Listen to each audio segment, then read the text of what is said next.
By now, I've mentioned a written buyer agreement several times. There's a reason for that. This document controls everything between you and your agent, so it's important for you to understand what's in it and what that means. In this short video, I'll focus on buyer agreements specifically. Imagine this, you're gearing up to buy your dream home. You've picked an agent to interview, you're in their office, and suddenly there's talk of something called a written buyer agreement that you must sign before you can even tour any houses.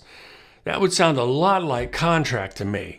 One of the most common things a potential buyer ever said to me when they came into my office for a consultation was, "I'm not signing anything." It seems to be in people's DNA to start a meeting that way. Well, the rules have changed. So what is this document and why is it so important? As of August 2024, signed agreements are now required for home buyers across the U.S., and they're designed to protect you with transparency. In this video, we're going to break down exactly what a written buyer agreement is, why it's now mandatory, and how it benefits you. By the end, you'll feel confident in what it is, what it means, and how you'll be more informed when you're ready to make one of life's biggest purchases. At least it was for me. Bottom line, I think you'll feel better about written buyer agreements. So let's start with the basics. A written buyer agreement is a formal contract between you, the home buyer, and your agent. It spells out the services your agent will provide and how they'll be compensated. Think of it as a roadmap for your home buying journey. This ensures everyone's on the same page. So why is this document so important? It's all about clarity and trust. The agreement outlines your agent's responsibilities and ensures they'll act in your best interest. In other words, it's a tool for transparency and mutual understanding. No guessing games, no hidden surprises. The way I see it, this rule forces a conversation about agency, which is basically a business relationship, compensation, and responsibilities. As of August 17, 2024, written buyer agreements are required nationwide. This change came from a settlement by the National Association of Realtors, that's what we're talking about, to bring more consistency and transparency to the real estate process. Before this, I understand, some states required these agreements while others didn't. That meant home buyers in different areas had different experiences. Now, with this uniform approach, the goal is to reduce confusion and make sure everyone understands the terms of their working relationship with an agent. So, what's in it for you? A lot, actually. First, the agreement clearly outlines what services your agent will provide. Whether it's full service or a la carte services, everything is laid out up front. This transparency helps you know exactly what you're getting. Second, it minimizes misunderstandings. You won't have to wonder if certain services are included or worry about unexpected fees later. Everything is agreed upon in advance, so there's no surprises.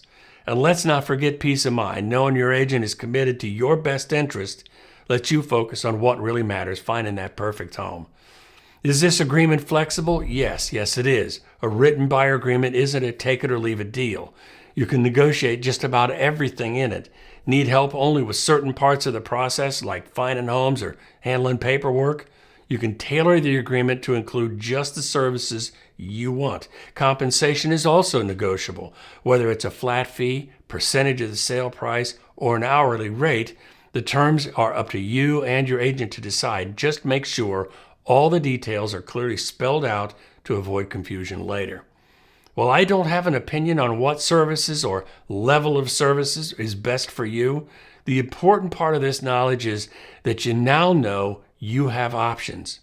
Don't be in a rush. Ask questions. If you feel too much pressure, walk away. There's only about 7,000 other agents who'd love to work with you in the way you want.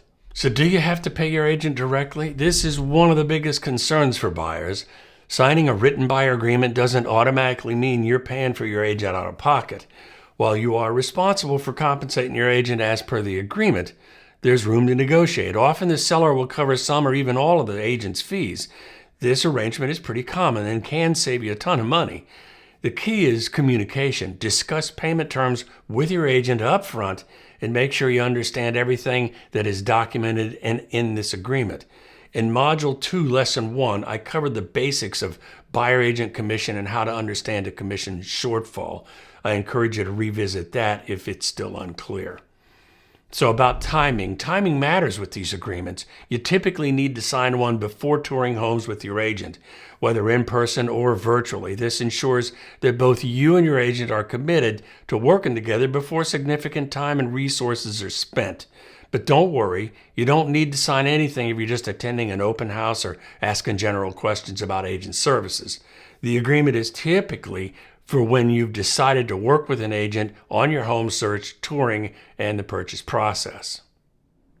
The terms in a written buyer agreement are up to you and your agent. As mentioned before, you're free to choose the type of arrangement that works best for you and put that in writing. Whether you want a full service experience with step-by-step guidance or a more limited service setup, the choice is yours. This flexibility lets you customize the relationship in the agreement to suit your needs and your budget. Can you get out of it? Yes, you can. Most agreements include terms that allow for modifications or even cancellation under certain conditions. For example, you might need to provide notice or meet specific criteria to exit the agreement. It's important to discuss these terms with your agent before signing so you fully understand your options.